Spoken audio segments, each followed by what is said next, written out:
Di dalam mekanisme mechanical keyboard ada yang namanya switch, dan switch itu sendiri dibagi jadi 3 karakter, yakni clicky, tactile, dan linear.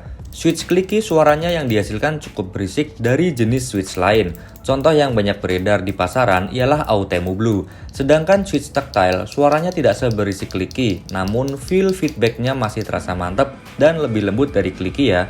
Lalu untuk linear, suara yang dihasilkan lebih muted daripada kedua jenis switch tadi. Feel-nya lebih halus, namun tetap memberikan efek feedback ala-ala mechanical.